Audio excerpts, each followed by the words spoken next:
All right, welcome to our NCSA Soaring Porch Chat. And congratulations. We've been doing this for about a year now, and we have special topics from time to time. And tonight, we've gotten together several folks who have wealth of experience that we're going to share sort of as a panel discussion about purchasing a glider. And this is regardless of whether it's your coming up to purchase your first glider, your second used glider, or even going into a brand new glider. There's a wealth of knowledge in the people in this meeting right now. I've got 33 people online. So let me call out some names. Steve Leonard, you're online here. Can you give us a little intro on yourself, just a sentence or two? Soaring all my life, Kolstad Scholarship, 1983. First contest, 86, and been flying nationals as often as I can, collecting gliders with unique histories. Cool. And then Buzz Graves is with our NCSA organization. And you've been flying a DG 800 for how many years, Buzz? You're muted.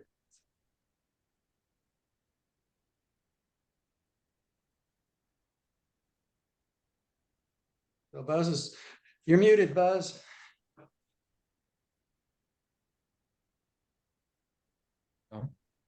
Yeah, I've been flying about 16 years with the DG 800, and previously to that, when I was living in Hawaii, I owned an ASW 17, and before that, I was flying club ships at various places.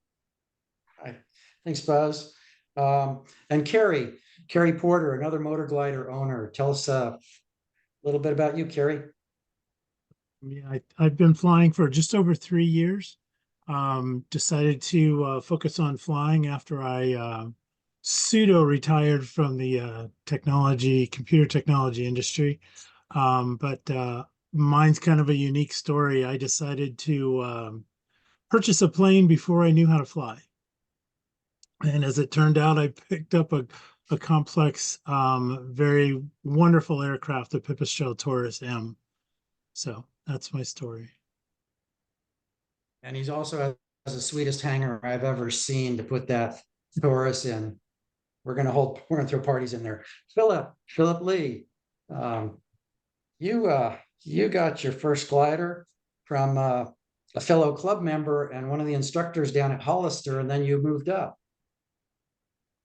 Yeah, and about 2 months before that, I said, I don't think I'll ever buy a glider. And yeah, had the Yantar for several years and then recently upgraded to the JS3 Res. Oh, all right. Ben, you've been flying. Tell us a little bit about your gliders. Are you on your first or your second? And you're going to be upgrading soon. I'm about to receive my second. I'm currently flying an LS6, which I've had for about 5 years. And I'm about to take delivery of a JS3 Res. Exciting. Yeah, I've been flying for about 8 years. And I'm currently working on a book about gliders. The working title is The Glider Owner's Guidebook. So one of the sections in the book is going to be about buying a glider. So this is good timing. Right. Take notes in case the recording screws up. Yeah, I will. Ernesto, tell us a little bit about yourself. So I transitioned into soaring late, even though my desires started early on. So I'm airline guy, COVID hits, and I said, perfect opportunity. I live nearby. Miami Gliders, about 20 minutes away from here. And so I got my ratings and decided to accelerate, upgrading my power CFI to CFIG, tow pilot. And then one day I decided, well, I better start looking for my own ship. So I bought an ASW-20. Last year, I took a leap of faith. Steve has been tremendously helpful with me on this. I try to save at a ASW15, and over the summer I went even more crazy, and I bought a Schweitzer 126 A model with a sport canopy. So I've been having a ton of blast with it. Oh, I love it. But so right now, I've been pretty much buying and selling airplanes for a little bit, so I felt comfortable making the purchases, you know, and doing everything. So I hope that I can answer your questions this evening, and if I can be of any help, you know, I'm glad to be here, and thank you for the invite. Well, thank you, Ernesto. And then Peter S. Peter, I'm not gonna destroy your name, so tell us a little bit about yourself. Yeah, my name is Peter Sitipamisha, but most people just call me Peter S. I just got my license about a year and a half ago, and got my first glider last year, so got 1 year, 1 season's worth of flying. Got a AST 29 ES. Still kind of new to it, but it flies well. Thanks, Peter. So ES, electric sustainer? Yep. Electric Great. starts. Oh, nice. And I'll introduce myself last. So Dan Colton.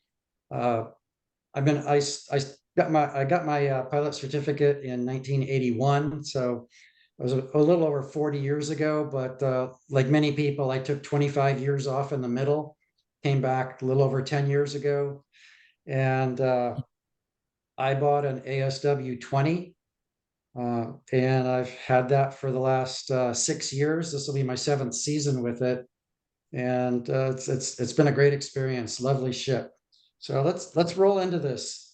We have some bullet points that someone suggested to discuss to sort of walk us through this process. And the first bullet point was the forms of ownership, whether we're looking to be private, syndicate, or clubs. So there's different ways to own a glider. We could buy it by ourselves, have a partnership with somebody else, and buy a share. And there's some other ideas. So who's got some good feedback on these different versions of ownership, or has experience with this? Because I just have the experience of, buy a glider because why buy a glider? Well, then I can fly where I want, when I want, as long as I want. And then there's these other versions of ownership. Well, certainly probably the best one is to own your own ship, and that's kind of the dream. But if you're not ready to shell out that kind of money, the club is a logical place to start. And I think it's a good way to get experience flying different ships to learn what you want in a glider. If you've never flown a glider, then it's going to be hard to shop for one, because you're not going to know what to look for, what you want, what you care about. So no matter which way you go, starting in a club is probably a good idea. I've never been in a syndicate, but it can be a nice way to sort of have something that sort of belongs to you, that's something that you can fly regularly and get to know well without having to bear the full cost of it. Mm-hmm. And I think it would maybe also make sense if you were looking to get into a motor glider, but didn't want to bear the cost yourself. You usually can't get time in a motor glider in a club. So doing a syndicate would be one way to get into that. Anyone here had a partnership? We've had some club members who've had partnerships, and they've spoken. Van and Brian in our club have said they had the perfect partnership when they bought the glider, because one of them liked to fly it, and the other one liked to fiddle with it and fix it. So that was the ideal partnership. And we, I've heard the advice, you want to really make sure that you're compatible with your partner regarding the agreements you're going to set out ahead of time for who's going to fly it when and where you're going to keep it. So anybody done partnerships like that? Buzz? I did a partnership on a ASW 17 in Hawaii with 3 people, and it worked out that one of them almost never flew it, and the other one would fly it on the weekends, and I was flexible enough when I work schedule that I could fly it Monday through Friday anytime I wanted. So there was absolutely no issues in that at all. It worked out really well for all of us. I have a story to share on the joint ownership idea. I'm currently trying to get my dad out of a partnership that he's in for a Piper Cub. So he's got a 1941 Piper Cub, and he has a fifth share in it. And he unfortunately he can't fly anymore. He's got health issues, and his partnership agreement doesn't permit him to just resign his partnership. He has to sell it, and when he hasn't sold it, he has to keep paying the maintenance. So he can't fly it, he can't sell it. There's a minimum value he's allowed to sell it for, and nobody wants to buy it at that price. So I think one of the critical things when you're entering into one of these agreements is figuring out what the exit to that might be, and making sure you're not stuck making maintenance payments on something that you're not enjoying anymore. That's interesting. I'm curious how they set the minimum amount that he's allowed to sell it for. Yeah, there's some part of the bylaws that just set it up. I can't remember the specifics of it, but we're having real trouble getting rid of this share. I had exactly the same relationship with the glider in Hawaii. I had to find a one to buy it at the same. They actually sold it for a profit over what I paid, and they pocketed the profit. I had a buy-in value, but then they sold my share, which was 1/3. They sold it for more than what I paid, and I didn't get the excess money. They got the excess money. But I couldn't sell it for less, in the same way that you're finding. I couldn't sell it for less. Lots of food for thought in setting up an arrangement and figuring out how compatible you are. I figured that I was also thinking about exit strategy when I was considering how much money, how much of a budget, and what kind of a glider I could get into. Because I didn't want to put myself in a position where somebody wanted out and I couldn't afford the whole thing if I was to have to buy their share out. One thing that a couple of friends of mine had for an exit plan, there were two partners, and if one decided they wanted out, they named a price.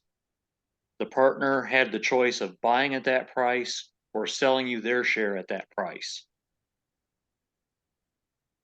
That way, if you undervalue it drastically, the partners will buy you out quickly. Yeah. If you overvalue it, they'll sell their stuff to you, and then you have to deal with it. Interesting. Hey, Doug and Buzz, were those LLCs, or what was the partnership? Was it? I assume it wasn't a handshake, because I don't remember the structure. It's in the UK, so it's probably some UK legal entity. I was in a successful partnership. There were just two of us. Worked out very well. When it came time, I actually left the partnership. The way we had it arranged is the other partners had a first right of refusal. So I was obligated to find somebody to sell mine to if I wanted to get out. And if at that price, the rest of the partners wanted to buy it, they could. But if they didn't, I was allowed to sell it for whatever the market would bear, or whatever I could find. There's a little motivation for the partners that you're exiting from to buy in that case, particularly if they don't like the party you might have chosen to sell it to. So that works out pretty well. They have an incentive, to have some idea of who the new partner will be, and they have an opportunity to veto that if they choose to. Thanks. I think in the interest of time, we'll move on to the next set of topics, and it sort of falls into a group talking about, what do you want to get? What are your goals and aspirations, and what's your skill level? So if we could talk about the difference between classes of gliders, whether you need flaps or not, and also water ballast. Do you need water ballast? Do you intend to fly with it? So as you're, considering a glider, what can you guys give in the way of advice to someone? If I was a newbie and I was saying, gosh, I really want to get my own glider now. Can you give me some advice on the pros and cons of, 126 open class glider, standard class 15-meter? Do I need flaps? Will they help me in my flying? What about water ballast? Will I use it? Is it good, bad, dangerous? What would you tell me? Well, the advice I'm giving in the book is to look into the future. If someone just got out of basic training, they might not care that much about flying fast or far. But once you have been flying for a while, you tend to start caring about those things. And if you don't want to be buying and selling gliders a lot, it would probably be a good idea to buy something that you can grow into. And that might mean flaps or water ballast, because they both help you fly faster when you're starting to stretch your legs as a cross-country pilot. And since you said what you can grow into, I just want to open it up by adding an old phrase that I read in Soaring magazine, 40 years ago. And it was probably a safety related article. And it said, the adage, if I can buy it, I can fly it, isn't necessarily a good idea. New gliders might not have been as safe as they are nowadays with the more benign designs. Yeah, there are certainly gliders that beginners should not buy. For instance, the open class is not easy to fly. It kind of requires specialized skills. So definitely beginners should stay away from that. Beginners should also stay away from motor gliders. It would be certainly challenging to go from basic training to straight into a motor glider. They have their own dangers, and they require special training as well. So those are things to stay away from. Yeah, and I'll echo that. Although I jumped in the deep end and yeah, I think the thing is your initial point was look out in the future. Okay. So I had a dedicated instructor who had ample time and patience with me. And one of the first things he said, Carrie, if you're gonna start off with learning the Taurus, then you've got to throw away all of your expectations and don't get impatient and accept that you're going to have a shallow and really, really long learning curve. He says it's as simple as this. You're trying to take driver's ed in a Formula One car. Okay. And Have you flown power before? No, I've never flown, period. This was my first ever. And so, but I think it also had to do with the instructor committing to, knowing that it was going to take me a while longer than normal to come up to speed and become proficient at it. Well, so you're flying a touring motor glider, right? Correct. No, it's Well, actually a pod. It's a pod with a solo engine in it, actually. So it comes out of the fuselage just like a DG-800. Yep. Okay, that's right. Yeah, the Taurus. Okay. Yeah. One comment. I won't talk about motor gliders now. Maybe have chance later to talk about that. But I do. This is something that I tell people often, that the difference between like a newer glider and an older glider is not necessarily the performance. And when you're flying them, they basically there's a lot of them that are very benign and gentle in terms of their behaviors. But what is the biggest difference, in my opinion, is between old and new gliders is the ease at which you can rig them, and all the features that come along with the trailer now that make it so much easier. When I see people, struggling with an older glider and they're taking an hour and a half to put the whole thing together, and my glider's together in about 10 minutes. That is the biggest distinction in the user friendliness of a rigging. Yeah, go ahead, Dane. Hey, Buzz, can you define older? Because when I first started looking at gliders, I was astonished that I was looking at 1980s, 1990s. Yeah. So what do you Anything- define as new versus old? Anything where you're having to manually connect the control surfaces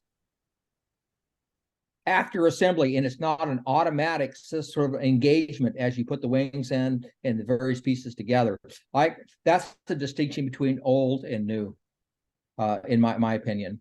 I mean, that's pretty broad, but pretty broad brush to paint it like that. But that is. When you see someone assembling something and they're dealing with like 20 screws, how it's held in the trailer and how it gets on the glider and all these different pieces, and that they're having to do all these manual hookups and stuff like that. That's where a lot of lives have been lost in gliders because of forgetting to hook up things right. And I've unfortunately seen eyewitness to fatal accidents on gliders that were control surfaces didn't get connected. And so I tell people, I said, to get into a new glider, try to buy as much as you feel like you can afford, and buy even more than, because in the end, it's the user friendliness of it will determine how much you're going to use this thing. And if it's a pain in the butt to basically assemble, and that was the true for like the ASW-17, that it's just not going to get used in the same way a more modern glider, which can go together in just almost no effort. Yeah, there's a huge convenience jump between an automatic hookup and a non-automatic. So it's And just even the worth paying some trailers. extra money for. Yeah. When you go from a Cobra trailer to, some of the older trailers that basically you're seeing all these fixtures that, that are necessary to basically accommodate it getting in and out of the trailer. You really can appreciate, the thinking that has gone on. And like I say, the performance of the gliders may not be a big separation, or the friendliness of how it flies once it's together, but getting it together and putting it away may be a big difference with regards to an old and a new glider. And so I say buy as much as you can possibly afford, and even maybe more so, just to get to that level, so that you're not struggling, or you're not struggling with that part of the flying. It's not putting it together or taking it apart, but you're just enjoying it. And that other part is just a minor thing. And so you see people landing, putting their planes in the trailer at the end of the day, and taking them out the next day and putting them together and flying them again. It's just because it's just the effort overhead is so small, but not with an older glider. You'll find they'll get put together and they'll stay together as long as possible. You won't see the daily, that kind of a daily routine being exercised. Just a data point on what old means in that regard. I've got a Ventus 2C built in 97 in a Cobra trailer, and automatic hookups for everything, comes out, goes together really well, is a very nice handling glider. So that's not real new. So you don't have to look too new to find something really very convenient. Be picky though. Buzz is absolutely right. One thing I learned with Go, Ernesto. One thing I learned with my SW20 is that the more times I rigged it, the faster I got putting it together while still doing it safely. My last flight, somebody said, "Hey, you want me to help you?" And I have a one-man rigger and everything else. And I said, "Sure, fine." Like I doubted myself, like, nah, should I do it by myself? I put the thing together in 20 minutes. I was being towed out to the line.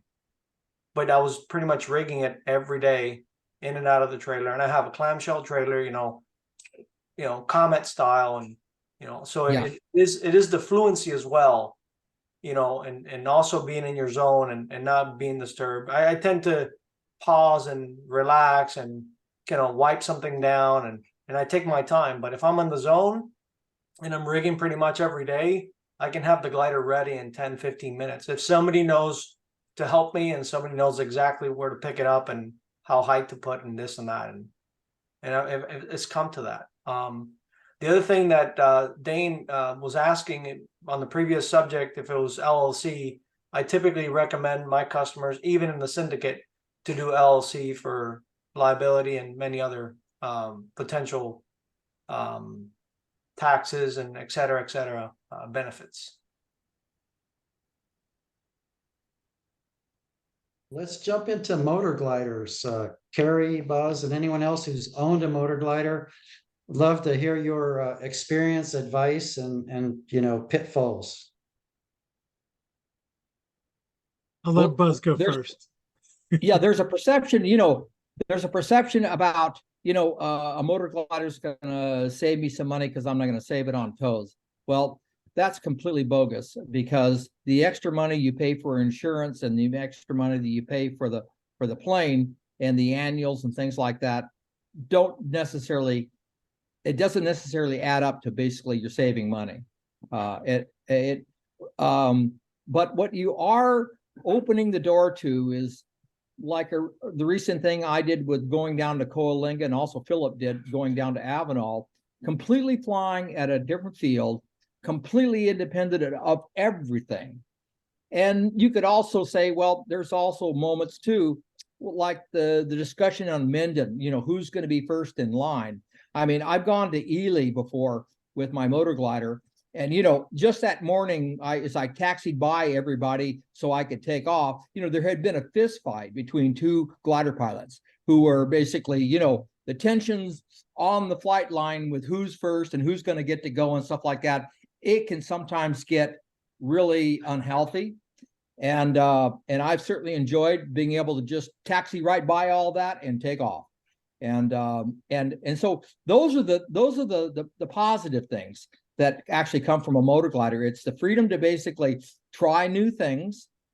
But if you're really going to just stick to, you know, flying at your home field, doesn't feel like as much. And then there's also the sort of self-retrieve, which for those people who get into the flying longer distances, you're always concerned about, if I'm going to land out, how am I going to deal with it? And, you know, there's a lot of creative solutions that people have come up with and shared. But a motor glider, at least you've got the opportunity to do a self-retrieve when you might not have done it otherwise. You might need the cardboard sign with saying, I'm a glider pilot and I need a ride, you know. And but as far as like the economics of like saving on tows, no, it's simply not there. And matter of fact, the maintenance on these gliders is really difficult to find people who understand them and can actually do the proper maintenance on them. My glider, when I got it, had a motor in it that was damaged by someone improperly doing things to it in Minden. And this was a FBO that basically did this. And I ended up having to send an engine back to Solo to get it fixed. Unfortunately, you know, all the manufacturers of these are probably in a foreign country somewhere. And if you were living in Europe, it's much easier for you to drive to the factory and get your annual maintenance done and get this all done. But if you drive up to anywhere and have people like get involved in the complexity of a motor glider, especially the two strokes, you'll find that you'll find more people not even wanting to even offer helping you. And so it becomes a real issue with regards to getting proper maintenance on them. And those that have Slikers and have access to Williams and of course the dealer that close by is great. But I do know that if I have a motor problem, I can't take it to Williams. They won't touch it. They will do annuals on it, or they can do inspections on it, but they will simply not touch the engine. And I'm kind of lucky in that I used to race go-karts, and I used to race cars, and I used to race motorcycles, and and two strokes. And so I know those things really well. And I've been very active in helping the community in the DG 800 community and keeping ahead of problems before they become real problems. I mean, of recently, the earlier generations of the motor gliders have had the crankshafts basically break in flight.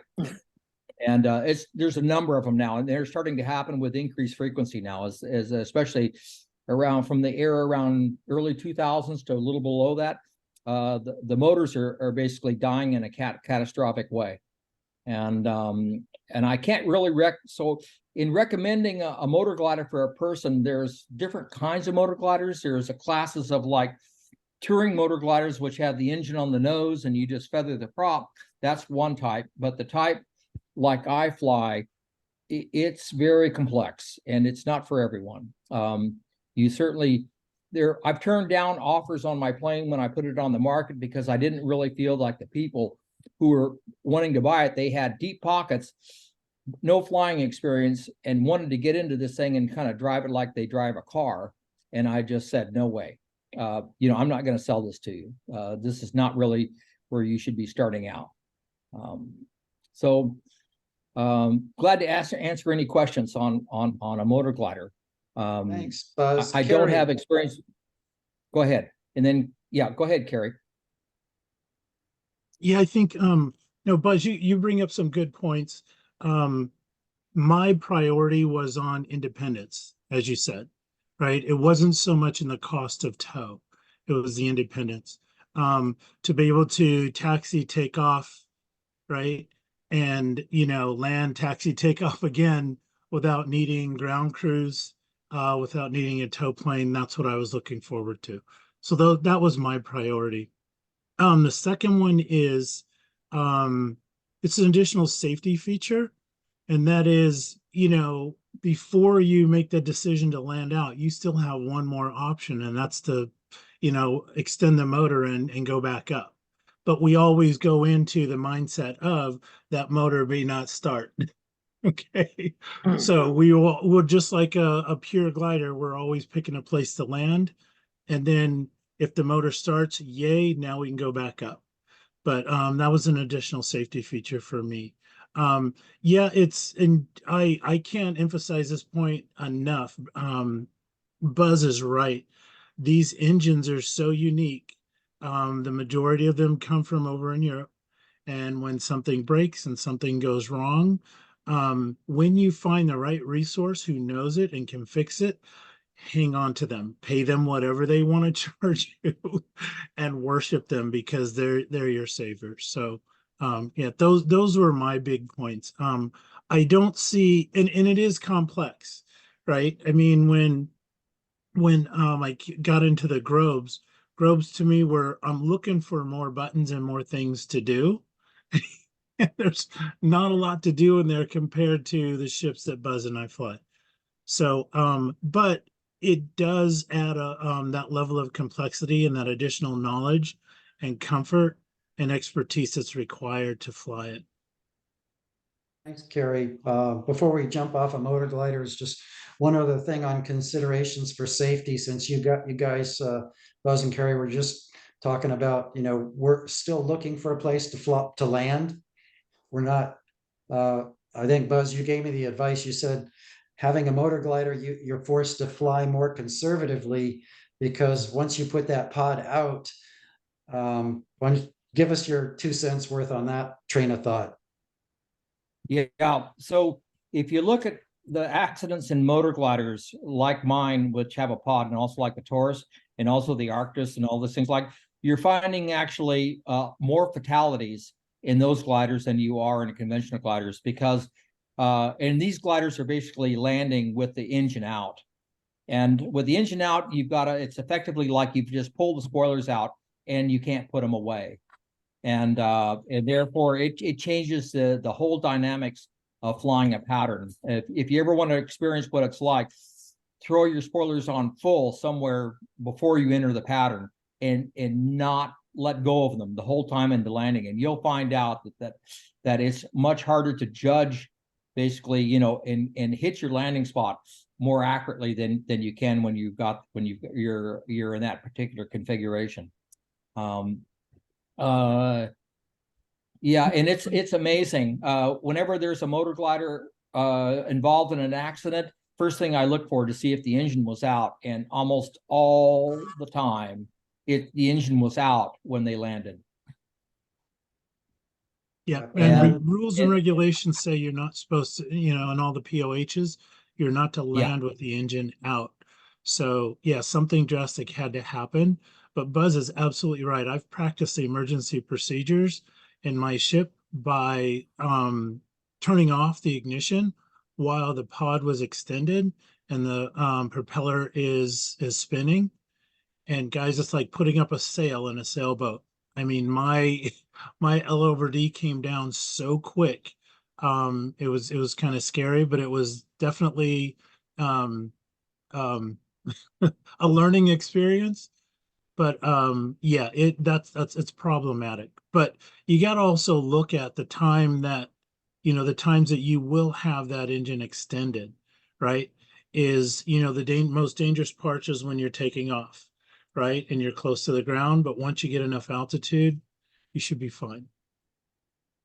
yeah, so just also a rule of thumb that I follow is that if I'm going to extend the engine, I have to be over a landable field that I know that I can land in.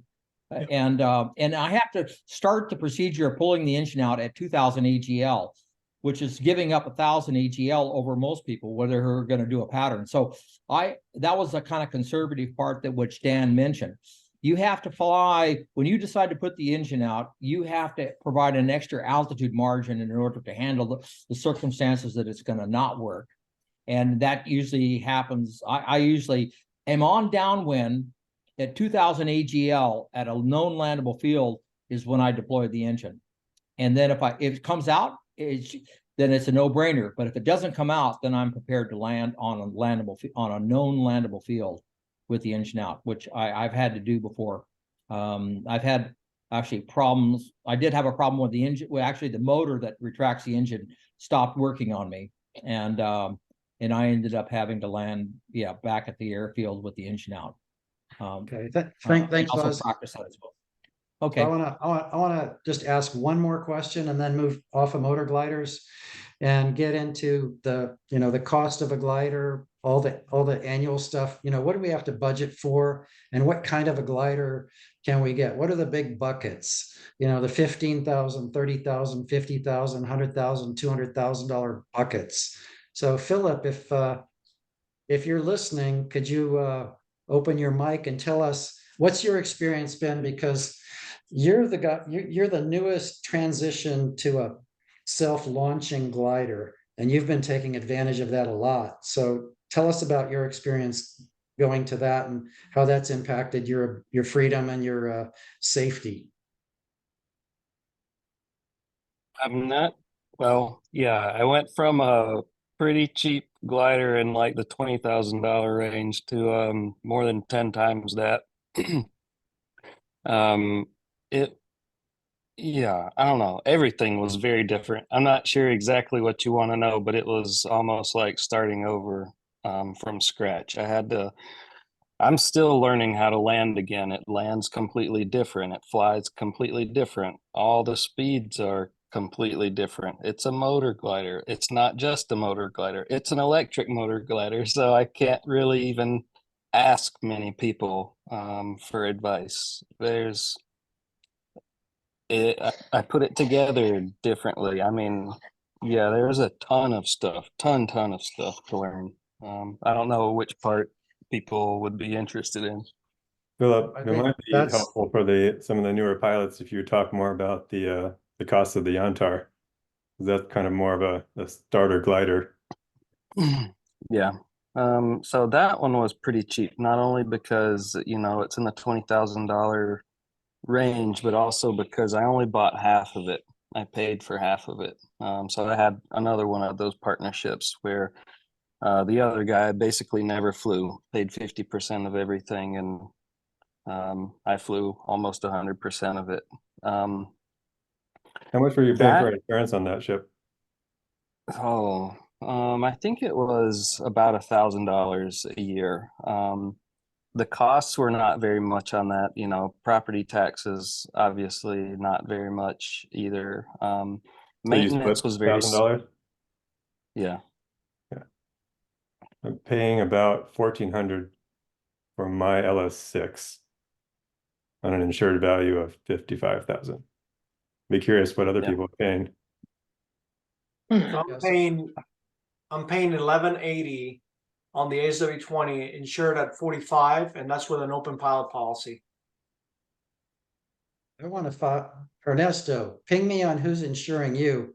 I'm $33,000 insured, paying 1,400 a year. Um, So- so just fair warning, please do not punch me across the screen when I say what I'm about to say. So my insurance policy came in for renewal, and I was shocked. And I said, I have two options. I've been insuring it for 3 years now. No accidents, no incidents. I'm a pretty safe pilot. What should I do? And I was very close to just self-insuring. Somebody gave me a light on a company called LL Johns. And turns out they're nothing but another broker. And they were able to insure me through US AIG, same company I was insured before with Costello, for about $800 less than Costello was offering me.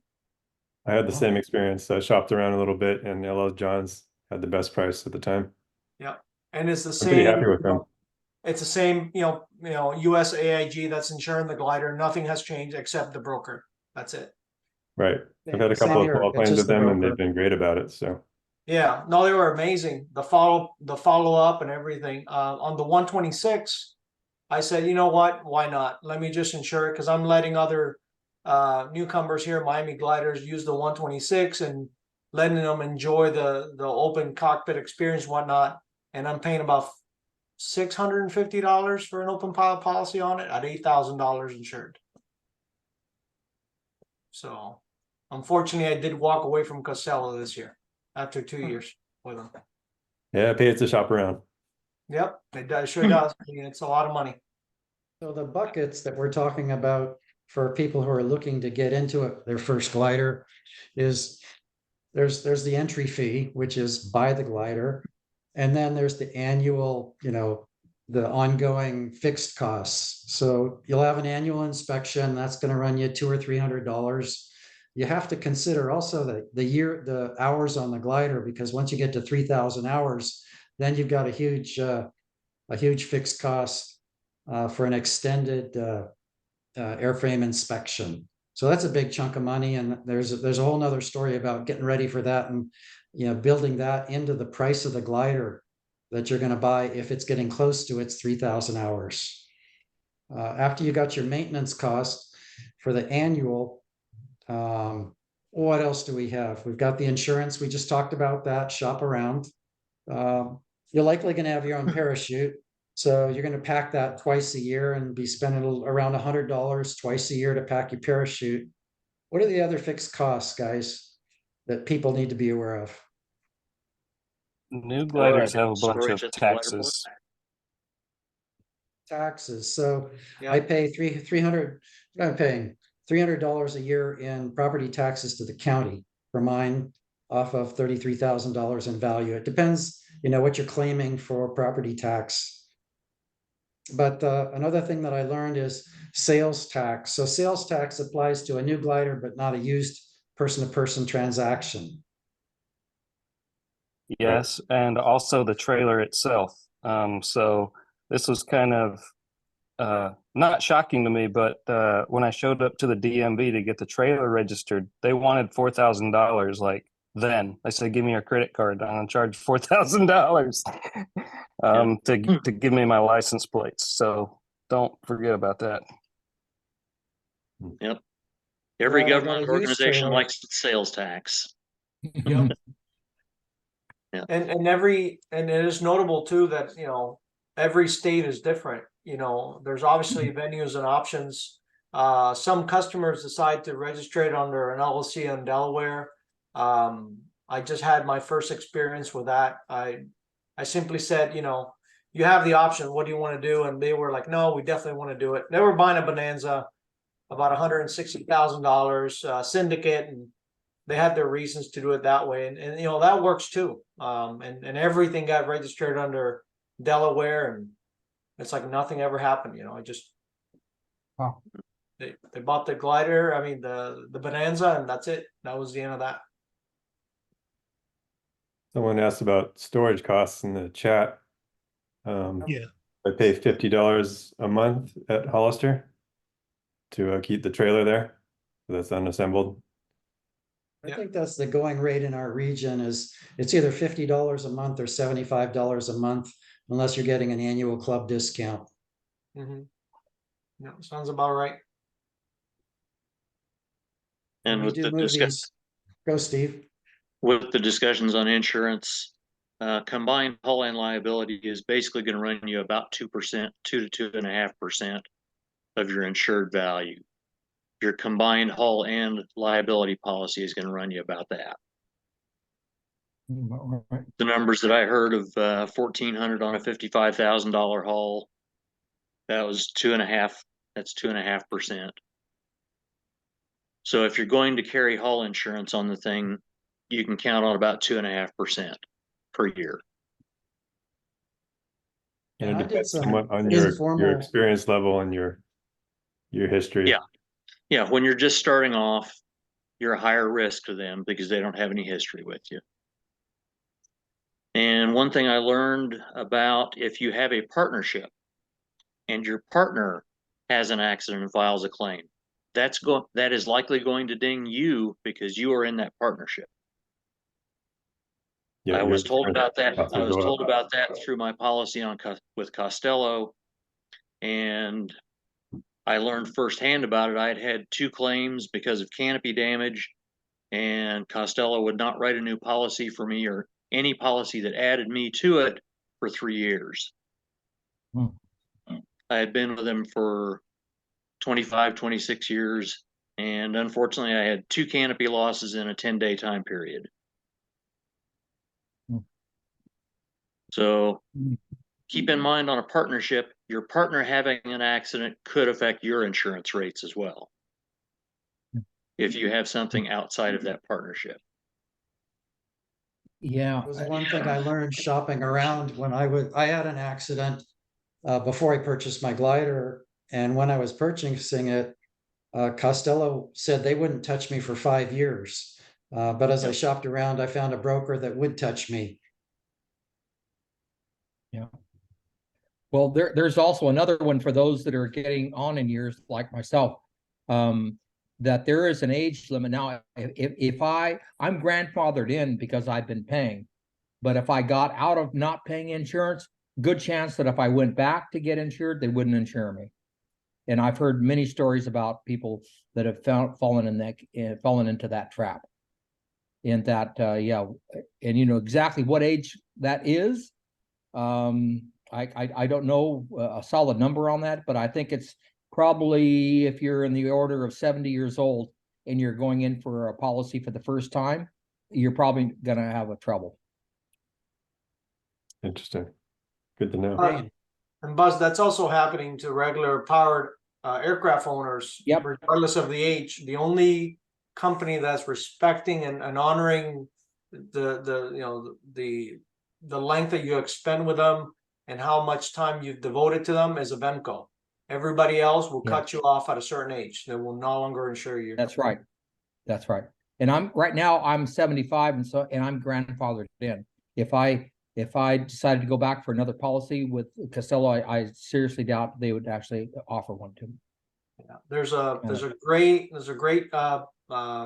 interview with a lot of the insurance brokers, and Avemco actually stated it on that interview that they will always back up their loyalty customers and they will never cut them off just because Avemco is their own insurance company. You know, they write their own policies. They don't sell it to Old Republic or USIG. So that's why they're able to do that. But you're right. Once cut off, that's it. All right, well, let's transition to our next topics. So All right, now, it's my turn and I want to buy a glider. I think I'm ready. Where do I look? How do I look? Any advice? I can Well, go on before you Wings and start looking, Wheels you and just should start pushing decide, buttons. right? I would say you got to sit down and think about what you want to do, right? What's Exactly. your goals? Because you know, there's so many options and so many choices out there. What do you want to do? I tell you, you know, in my experience, Miami Gliders has 232s, Blanix, and a Pilatus, a B4. And you know, rightfully so, I wanted to fly them all, and I got to fly them all. And the Pilatus was the one that gave you the best performance out of all of them. And one day, you know, a standard series, a Ventus, and a LS1F, Steve, we were we were all out there having a blast, and I was noticing, especially the Ventus was just smoking. I mean, just going right past me. Foof. And I said, you know, 2.5 hours, and I've probably traveled 5 miles in a circle. While this Ventus has gone deep into the Everglades and down south to Flamingo Park and then back to Homestead. And I'm still putting away at 60 miles per hour here, you know. So that's what helped me open up early on and start talking to the Ventus owner. And that's why I went for the ASW20, not knowing what I was getting myself into. And I'm actually glad that I did the 20, but that was my experience, you know. It just I saw and I envisioned, okay, here's my budget, and I certainly don't want to be doing 60 miles per hour. I want to be on a convergence line when we do get them here in South Florida, and I want to be running 110, 115 if I can. And that's what it was. And the Blanix certainly can't do that because I tried it and it won't go past 80. So aside from getting what you want or setting a goal for your flying, in my case is trying to figure out what I don't want. The main thing I wanted when I started looking for a glider for myself was that it fits me physically. I have, you know, fairly wide shoulder and a long torso, and if my legs were proportional, it'd be probably 6'5". So I spent maybe 3 months just contacting glider owners, asking to sit in their cockpits. If not available, if I can get certain measurements to give me some ideas. Drove down to Warner Spring, over to Minden, you know, just bugging some pilots and just to find out what glider cockpits fit me. And it turned out I screened out about half glider cockpits, you know, and that helped a lot in my search. And everything else was secondary, flaps or 15 versus 18 meter or whatever. But my first thing when I started looking was just whether or not I could fit in the glider. Yeah, That's it's an important consideration for bigger guys. That's a very important thing, because if you're not comfortable, you're not going to enjoy it. You're not going to stick with it. Dan's question was very important, you know, where to go. Being a new guy for me, for example, again, I go back to sharing my experience, completely new to this world, even though I've been wanting it for so many years. Obviously, I discovered at some point Wings and Wheels. And I started, you know, browsing through there and started finding, you know, good sources of gliders and this and that. Ultimately, my glider was a private owner, not listed it on Wings and Wheels, and so I was able to connect with him through Facebook. You also have a lot of forum channels on Facebook that you can look for gliders for sale, and then if you're interested in looking for gliders overseas, you also have the soaring.de now for gliders overseas. So you got Wings and Wheels, you got soaring.de, or just online, you know, Facebook primarily, all the forum groups and all the multiple websites. I'm curious if anyone here has ever bought a glider from anywhere besides Wings and Wheels or word of mouth. Wings and Wheels seems to be the dominant classified listening. I know there are a couple of Facebook groups that are for gliders. I but, actually a lot of found, people use them. sorry, I actually found gliders in Europe that I couldn't find any on Wings and Wheel, just especially dry time on Wings and Wheel at the moment. So I got information from the owner.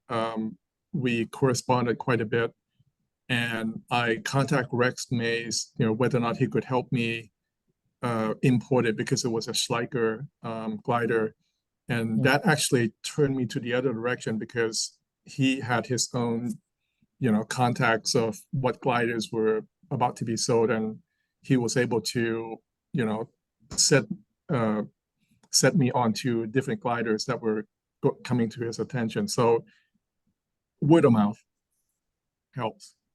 And there's a harmony between the wings, what value is the Wings and Wheels site, the word of mouth, the local postings and the club emails and discussion groups. Wings and Wheels gave me a great perspective on what the average price was for different classes of gliders. If I was looking to buy something basic, standard class glider, if I was looking to buy something with flaps, what was the age of the glider? And they sort of fell into these little buckets around $15,000 or $20,000, $30,000 to $40,000, and $50,000.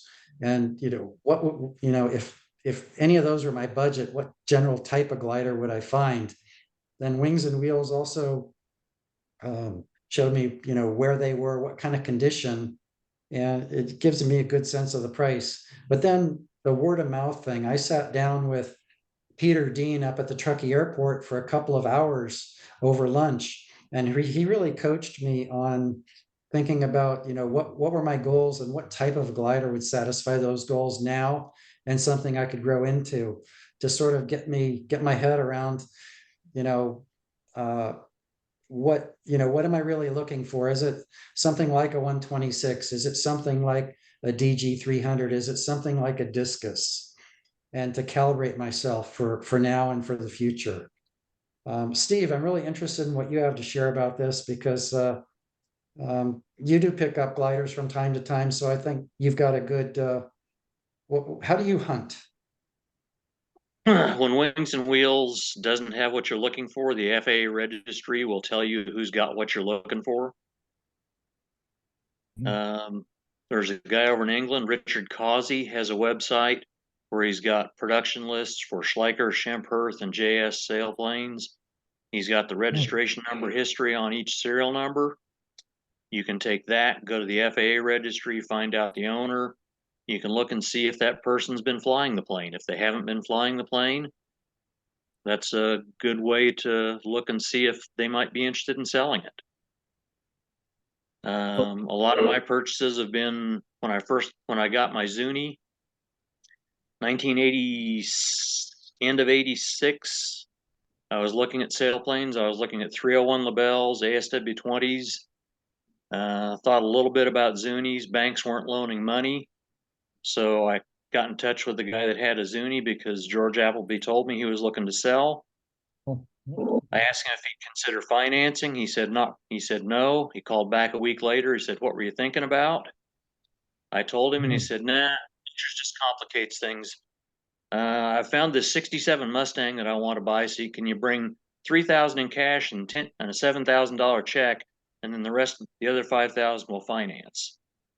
So he didn't want his wife to know he was buying that Mustang. So that was the first glider. Other gliders I've bought, not necessarily listed. I find them, I've written letters, gotten responses back. I have one glider that I wrote a letter to the guy, and I bought the glider 10 years later, and the letter was in the notebook that he had with all the information on the glider. Letter writing still does work, and it works very well. If you find a specific glider type you're looking for, you can probably find one that is not actively being used.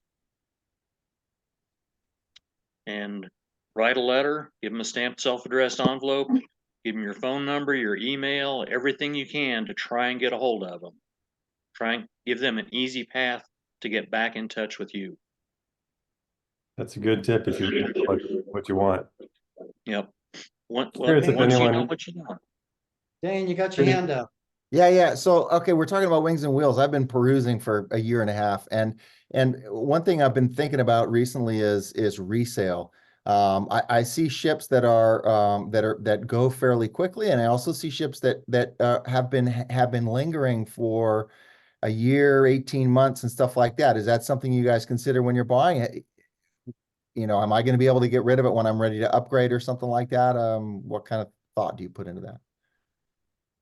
Probably a lot of the lingering ones are ones where the aircraft is missing logbooks, so people get real nervous and leery about that. It's interesting that an airplane that's not missing logbooks but doesn't have everything entered and looks really nice, people won't hesitate to drop top dollar for. But if there's something that is missing logbooks and still looks nice, nobody wants to give anything for it. It's just an observation. One thing I did on Wings and Wheels is that when there's not a lot of available gliders, I will look through the listing that was withdrawn without the glider being sold.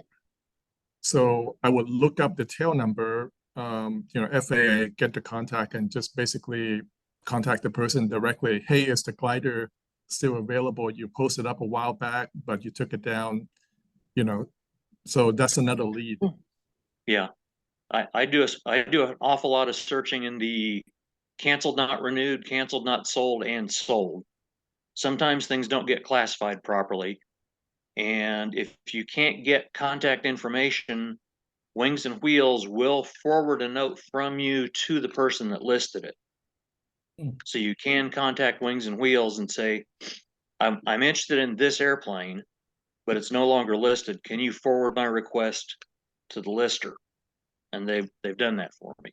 And Steve, so when you say the logbook isn't up to date, are the people purchasing ships, are you guys checking into all the ADs and making sure that everything was done, or is that something you trust the owner to have done? Or If it's a standard license, the person that signs the yearly annual inspection with the inspection authorized signature, the person that signs that is required to verify that all ADs are up to date. Gotcha. It's not the owner, it's the It's inspector. not the owner, it's the inspector. Ernesto, Now, you granted, just dropped that's a- something into the chat. Tell us what that is. So, not to lose a train of thought real quick, Dan, when I first reached out to Steve about the ASW 15 that was derelict here on Homestead, I did my homework. I knew it had an AD on the wing root ribs. So, but I still had some questions regarding the wing spar. So Steve was able to chime in on that, and I was able to, really take a look and see. So on the FAA database, you can do so many things. FAA.gov. If you know how to navigate it, you can find things like the ADs, what ADs are active on that specific type of glider. What I just dropped in there is a most up-to-date as of today, FAA canceled registrations or expired registrations for all the aircraft that were registered with the FAA.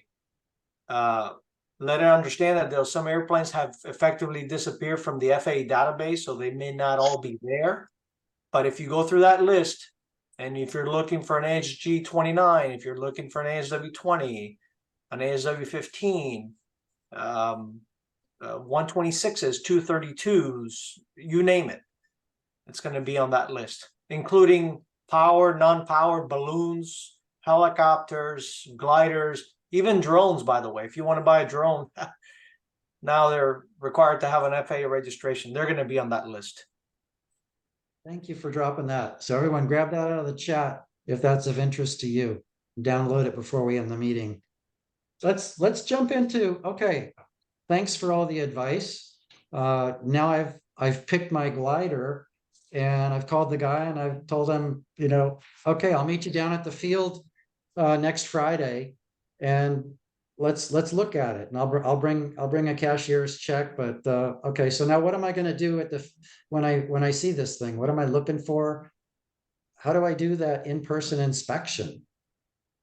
if you don't have any experience, my humble recommendation is to try to link with someone with your club or someone within your glider port that, especially an AMPIA that knows gliders. If you're working metal, it should be rather easy, but if you're working composite, at least somebody that knows composite.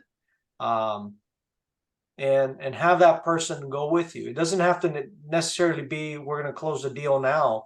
You know, it could be a preliminary thing where you go see it, you know, take it out of the trailer, put it together, and pseudo take it for, you know, a practice flight, but you're not going to fly it. And that way you can sit on it.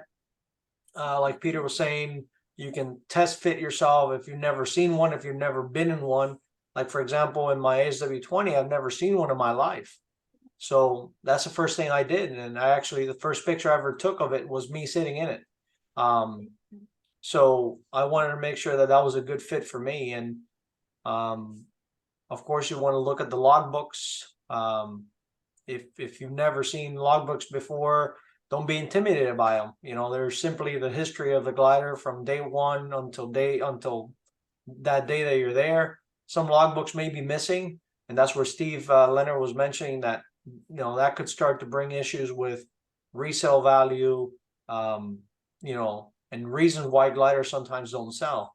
I personally tend to like gliders or airplanes or anything that flies that has complete logbooks, because I want to make sure that when I do resell it, it doesn't have any issues. But I have bought airplanes that don't have complete logbooks, as long as everything is well documented. And That's right. The logbook that goes with my gliders in German. yep, It's the original. yep. The ASW15 that I have here, it's the same thing. It flew in Germany for a little over 1,900 hours. So all of that is in German. And then It is the history, and it tells me every little maintenance thing that happened on it and who did it. And you know, it gives me the confidence or not of the aircraft that I'm looking at. Yeah. So, but certainly if you don't, if you've never seen a logbook, if you've never have worked around gliders or anything like that, I strongly recommend to take somebody that is knowledgeable and knows what they're looking at. I have seen very, very sad stories of customers approaching me. Oh, look, I just bought this airplane, and what did you do? And unfortunately, my most recent encounter was purchase an airplane without an engine logbook. For example, on a Cessna 172. Customer thought that because it had an annual inspection on the engine, that was all good to go. And I said, unfortunately, you cannot operate that airplane. You don't have a proper logbook for it. And there's no, you know, data plate for the case, for the crank, for cylinders, for this and that. And so they bought a pumpkin. They didn't know it. In addition to the logbook, there was an article in Soaring Magazine within the last 6 months talked about insurance. And if you have an accident or you need to file a claim, you need to prove that what you insured is what you own. And all those numbers have to match up. And there will be issues if that doesn't happen. They will not pay, actually, is what they Yeah. said. They will not pay. Yeah, when I bought my DG800, a requirement on that to the owners was to have actually photocopies of all the logbooks sent to me before I even talked to price. And before that, I talked price, and then I looked at them, and then I felt good about. Then I would feel a little more comfortable about what price I was going to offer. But get the full story before you jump in with both feet. Yeah, there's nothing that's you know that they need to hide. It's either there or not there. The information you're looking for, and then show it to someone who's familiar with looking at the nomenclature that's used in the sort of, you know, acronyms or whatever that are used, and make sure you have someone look at it and yeah, definitely worth that effort and time to do that. I walked away from an ASW20 CL. That was the very first one I ever looked at. it had wingtips, winglets installed, no logbook entries. It had Yeah. wheelie bin sleeves installed, no logbook entries, and wings were Yeah. reprofiled without logbook entries. And Yeah. unfortunately, the owner and I did not see eye to eye, and I walked away from it. I found out later who did it, and and it turns out to be that it would have been okay, and I could have possibly gotten away with a re-inspection and this and that, but at the time I just didn't feel comfortable. But it was very well coveted C model with the auto hookup on the tail. So, and I walked away from it. I said, it doesn't matter. I'll make sure my manual hookup on the tail is done every flight, but I'm not going to get a glider that I don't know the airworthiness of it anymore if it's viable. When you're there and you've gone through the logbooks, now you're looking at the glider. I've heard that chances are pretty good you're not going to get to fly it, but rig it and make damn sure you know exactly how it goes together, and not just, I think it kind of sort of goes like this, because we lost somebody a couple of years ago because of that. Yeah, So that guy at Apnell who So- didn't tighten the wing spars. thoroughly Retention understand. on the wing spars. Yeah, we talked Lost about a wing. automatic hookups and other hookups. I was totally comfortable with the glider that I purchased because I'd been flying a Club Pegasus. So going from a Pegasus to an ASW 20, I was 100% familiar. I knew exactly what was going on and how to rig it. And watch the prior owner, watch him put it together and understand every single step, When I and make bought sure my- he's putting it together by the book and not using some rinky dink, I think it goes this way, this is how I do it. When I bought my LS6, I did the assembly myself with the current owners telling me how to do it, which was really good because it helped me remember how to do it from then on. And I also, I talked to them about the water ballast system, and they said, "Oh, we never use it." I said, "Okay, well, I want to fill it up and make sure it doesn't leak." And that took a long time, and they weren't too happy about that, but I'm glad I did it. Unfortunately, it So didn't leak that day, but unfortunately, it Yeah. started leaking pretty soon after that. And Yeah. I think what they did was they just stuffed the dump valves full of chapstick, which is like Yeah. a well-known trick to make your valves stop Yep. leaking. Yep. But it's a temporary fix. And those valves started leaking, and I eventually took them apart and rebuilt them and found all this gunk in there. All this like dried, dirty chapstick that was probably causing more leaks than it was fixing. So I got a question. Not many people like yourself are buying like this very, very expensive new glider. So when it's shipped, who's covering the insurance on that transit? Are you covering the insurance on that transit, and is that normal, or do they cover it? Do they offer? Huh? it's not my glider yet when it's on the container ship. Yeah. So on the JS, so are they going to insure it delivered somewhere, and then you take it over from there, or do you take it from the factory and you have to get all the insurance necessary to get it to here? They're delivering it to the dealer in Tennessee. He's going to unpack the Okay. container, which contains 3 gliders, and Okay. assemble them. And apparently the unpacking is complicated and can't be done like anywhere besides at the dealer. Okay. Yeah. So then I'll So go if it out there. does get damaged in shipment, you're not going to be the one that's going to be trying to chase down the claims on that. Right. I'm not on that. It'll be okay. Let's move on to the trailer.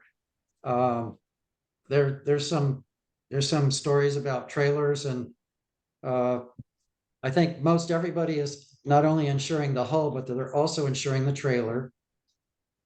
And when we talk about the fixed costs and the cost of getting the glider, you're getting the trailer, but there's also going to be some stuff that's going to have to be fixed. You might not be getting a perfect glider. You might already know, you've looked under the hood, you know, well, I've got to do this, that, and the other thing. It's either good to fly right now, and I've got a wish list, or it's got a to-do list before I can fly it. And the trailer also may have a wish list or some to-do items. So who can speak to the trailer and stuff like that? And yeah, I'm looking at you, Steve. Well, I was very thankful that a Cobra trailer that I bought that was sitting out in Nephi, I was very thankful it was a tandem axle trailer, because the left front brake pads came off, wedged in the bottom of the drum, and got hot enough to blister my fingertip on a 4-mile drive. Wow. Fortunately, it was a tandem axle trailer and it was empty, so I just took off that left front tire, threw it in the back of my truck, and kept going. The trailers are going, if trailers have brakes, they're going to have problems, because most trailers spend 99.99% of their life stationary. Right. I've also been told, if at all possible, do not set the parking brake when you park your Cobra trailer. The brake pads will then stick to the drum and you will peel them off. Chalk your wheels if at all possible. Don't use the parking brake when you set the thing and you go away for 3 weeks. Also budget for tires. Budget for tires. I've towed 3 different glider trailers, and 2 of those 3 glider trailers blew a tire on the freeway. You know, 1 year, you know, just 2 years apart. There's different schools of thought on that. Some people say don't do anything over 6 years old. Stuff can go bad before then.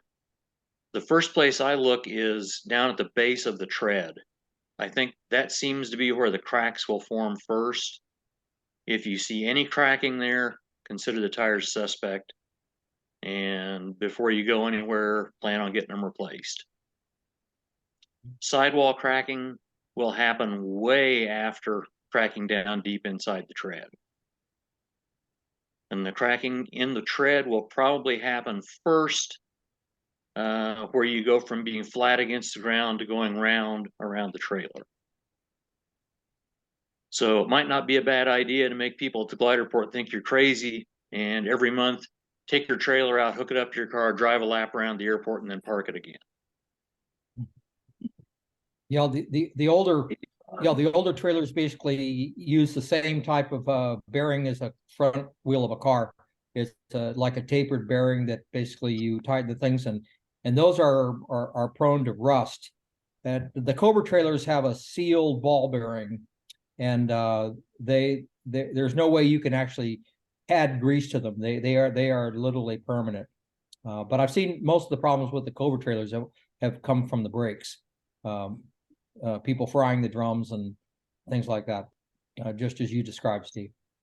But the older trailers, you have to worry about, you know, if you've ever seen the trailers on the side of the road with a boat with the wheel gone off of it, you know, the older style, like hubs on the Comet trailers and stuff like that are not necessarily sealed with regards to moisture. And just the day-night cycling of temperature will cause condensation on the inside of them. So, you know, those people that have those should, you know, think about, you know, a bearing maintenance program with regards to repacking those bearings, because they're, like I say, very, very similar to the front wheel of a car. That the older style, that's a rear wheel car, they're tapered ball bearings. You got a nut you put on with a cotter pin that goes through it. You have to set the clearance on the bearings just right, and so on and so forth. Yeah, I've got that included in my maintenance log tracker to repack those bearings on a regular basis. Right. Anything else about trailers? Just that, you know, having a bad trailer can really make your life miserable. Yeah. I remember Sarah's experience with that trailer that her standard Cirrus came in. It just Yeah. blew my mind that this trailer had zero suspension. The axle was welded to the frame. It's just Wow. you know, the Yeah. welds of course broke. And like the clearance between the glider and the surface of the trailer was just like less than an inch. It's just so easy to like scrape things when you're pulling it out. She couldn't believe how bad that trailer was. She ended up buying a new one, and she was lucky to find one that was available and that would work for her. Yeah, I think what you find a lot on the older trailers, it's not that it's actually welded to the frame. It's that the rubber torsion biscuits inside the axle have become solid. Yep. And there are options for replacing those, and it's not that difficult to do. So, but that is something you need to look at on older trailers. The way to check and see whether or not there's any life left in them is jack the trailer up. If the wheel just goes immediately with the trailer, you've got no suspension remaining.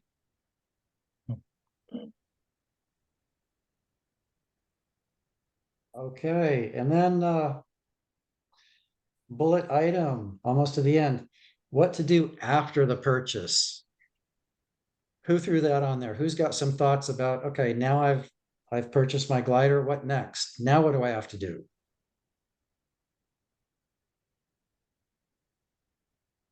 Assemble I've Get got- insurance on it before you transport it on the ground. That's You get right. insurance before you move it anywhere. So Things can there's happen. paperwork. There's paperwork. I've got to re-register the trailer for me, right? Yeah.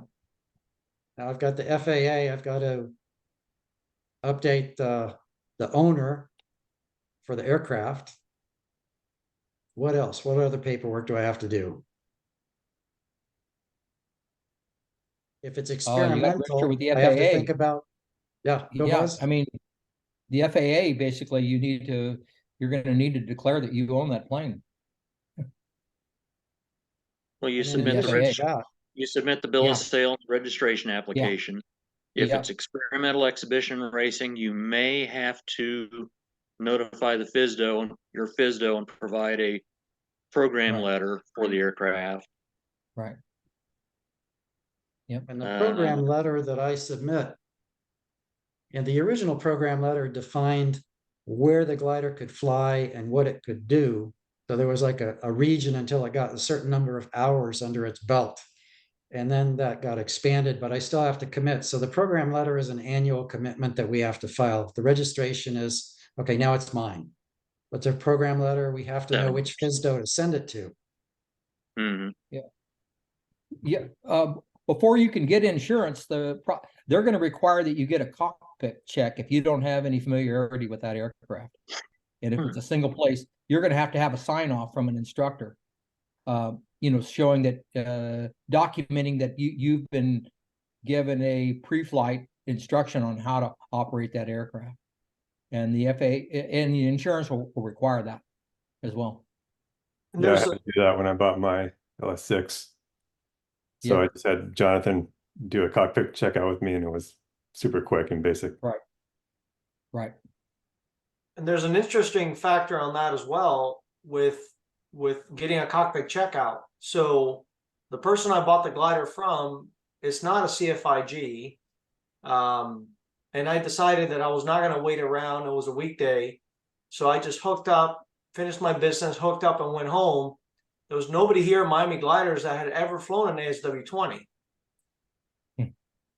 So it was interesting where now 3 CFIGs, including myself, we get around the cockpit and we open up the flight manual and we give each other out a cockpit checkout. Costello never required that person that was going to sign me off to be specifically having flown the ASW20 before. So, there's leeways there. It's almost like an open, trusted window that, hey, just go do it, and make sure you put it somewhere on a piece of paper that you guys did it.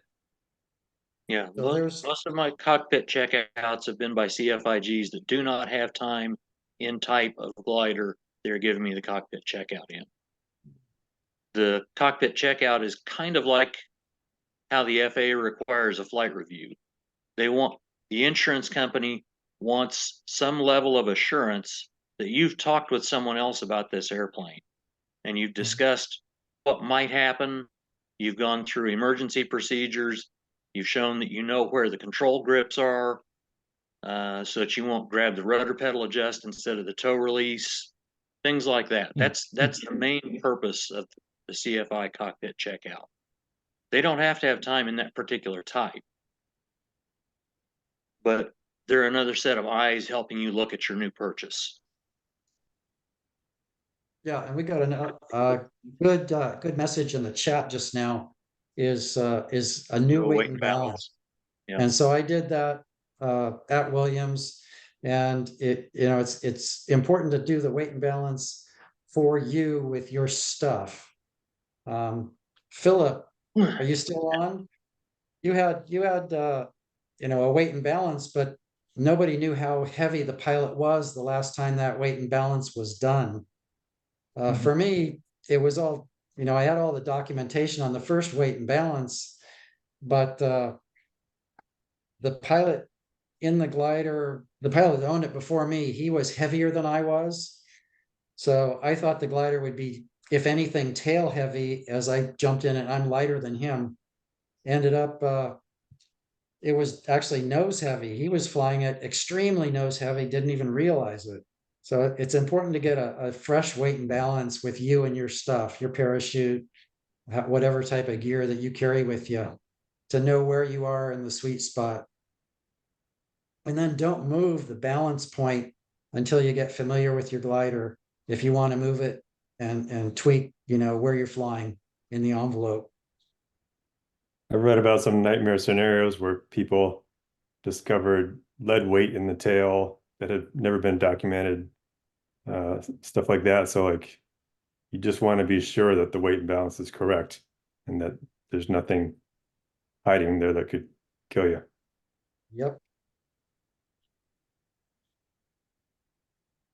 One thing I have about what to do after the purchase is to check when the maintenance is due on things like your oxygen cylinder, your transponder, and your parachute if the parachute came with the glider.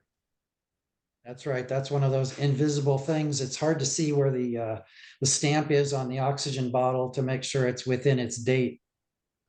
Right. It's usually every 5 years, and it's It stamped depends into the on metal of yeah. the cylinder. Depends on the metal it's made out of, but it could be every 5 years, most common. Right. My oxygen cylinder originally came from Germany, and it's never been inspected. So by the time I got it, it was already out of certification. And most shops that do the hydro, they don't want to do it because they couldn't understand the markings. But I found a place in San Jose that basically start all over and gave me, did the hydro and a fresh certification. So it's possible to do it, but not many people want to do something that's outside of DOT. Yep, you're 100% right on that. Yeah, so the oxygen, it may not be the cost that's the factor, it's the inconvenience of getting the bottle out and finding a location that's up to doing that task for, breathable oxygen. I took then- mine to a place that services firefighters' oxygen tanks. I went to the same place, I'm sure. The one in Livermore? No, actually mine was down towards Palo Alto. Okay. They're around. Yeah, it didn't cost very much. No.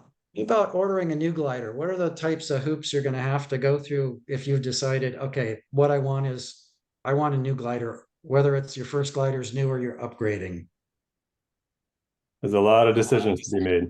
Not like buying a used glider. You've got to decide what all the instruments you want, and there's usually like dozens and dozens of options you can get, and they all cost a lot of money. So you have to think carefully about which ones you want, and do you want major contest numbers or? Yeah, there's a real education process. Yeah. Do you use a third party as a broker, what is that person called? The third person that basically would hold the money and only until both parties have done what they're supposed to do, then the money goes to the end, to the Escrow. factory. Yeah, Um, so haven't done that so far. I didn't do that for the deposit. And I paid Yeah. a start of production payment, which we didn't do that with. I haven't paid the final delivery payment yet. I don't know. yeah, when I bought Well- my glider from there was a group of Germans that owned it, that had it in Minden. There was a group of 5 people that owned it. And I got a third party involved so that it basically all parties had to essentially accomplish what they had promised to do in the sale. And then after both parties signed, then the money actually got transferred to the. That probably makes more sense when you're buying from a private Yeah. person, but I don't think people usually do that when buying something from a dealer, like even a car or a boat. Okay. Because you know, the dealer's not going to disappear. You know where they are. Yeah. And think about, like we said I think it was mentioned earlier, think about where the service is gonna be. I'm 2.5 hours from the Schleicher dealer, so I know where I can get good service. It's in a reasonable distance. You know, what's available when we're looking at what type of a glider do we want? Yeah, just Any other points? Ben? yeah, just a word about safely transacting. Some people have been scammed when buying used gliders. So the main thing is to never pay for something if the glider is not there. It should be there in front of you when you make the transaction. Don't ever pay when you're not physically in possession of it. And that will avoid most of the problems that you could possibly run into. What about these things like a clean title search? So no lien. Look at your registration certificate. It very clearly states that it is registration, it is not title to the aircraft. These places that claim they run title searches on airplanes, all they're doing is they're expediting the purchase of the $10 CD that you can get from the FAA that will show if a bank has recorded a lien or an individual has recorded a lien against the aircraft. Most banks are really good at making sure they get the lien filed. They are very poor about filing the paperwork to say that the debt has been paid. We are releasing the lien from this aircraft. Good point. The FAA tells you it's registration. They do not get involved in disputes over ownership. Title to an aircraft doesn't exist. It's a registration certificate. Mhm. So, Good one. and your comment, Ben, about people being scammed, I sure hope I'm not. I just, about 2 weeks ago, sent money to a guy over in Germany buying another glider that hopefully will be getting here sometime in March. Seen pictures of it. A friend of mine has seen it. Is that your first time buying a glider from overseas? This is the third one. Okay. First one was back in 2000. 3 years ago, I bought one, and buying this one now. These are all used ones. I will have little enough invested in it that I'm not going to worry about getting insurance on it before I start driving with it. If I destroy it, if my auto policy won't cover it, well, I have less in it than most guys put in a panel. Okay. In So you three didn't fly ins- to Europe three and ins- No, you didn't go inspect them yourself or anything? no. When you're talking a $3,500 glider, you're not going to spend $2,000 to fly over and look at it. Right. This is a KA or something? This is Um, a KA? no, No. no, those are cheap enough here. This is a Swiss design, an Elf, Oh, okay. 17-meter Elf. Mm. You have to pay customs? There is for the last one that I brought in, I have paid a customs broker. It was $235 or something like that. Used glider, no special import fees, no nothing like that. It's just the Ro-Ro shipping costs more than the glider costs. So How do you deal with re-registering in a new country or in the US? deregistration letter from the country where it was registered. Submit the deregistration letter along with a letter stating that the aircraft has not been registered in any country since the deregistration. And you write import on the envelope you mail the stuff to the FAA in. You have the bill of sale, the registration application, the deregistration letter, and your letter stating it hasn't been registered anywhere else. You write import on it, and it was 1 week from the time I mailed the letter until I had the registration certificate on the one that I bought 3 years ago. 1 week. Wow. Steve, And that was during COVID? What's the cost to import a glider like that from Germany? The Ro-Ro shipping is going to be about $4,200. That's from Emden, Germany to Houston. I'm sorry, 4,200 euro. So that'll be about $4,600 Thank you. In the trailer? in the It's in a trailer. It's Okay. in a trailer. I was given a quote of about $3,000 to do it by container. But if you do it by container, you get the container at the port. You have to get it loaded on a truck, taken to a local loading dock, where you have a ramp to get out of the container on the trailer, get the glider out of the trailer, or glider and trailer out of the container, and then get the container back to the port. And that'll probably run you another $1,000 doing that for 3 or 4 hours of time. So What system are you using? You're not using a container. What are you calling it? Ro-Ro, roll on, roll off. Oh, What they usually use to move cars. Yeah. Any other questions before we wrap this up? Very good. All righty, I'm gonna stop this recording now.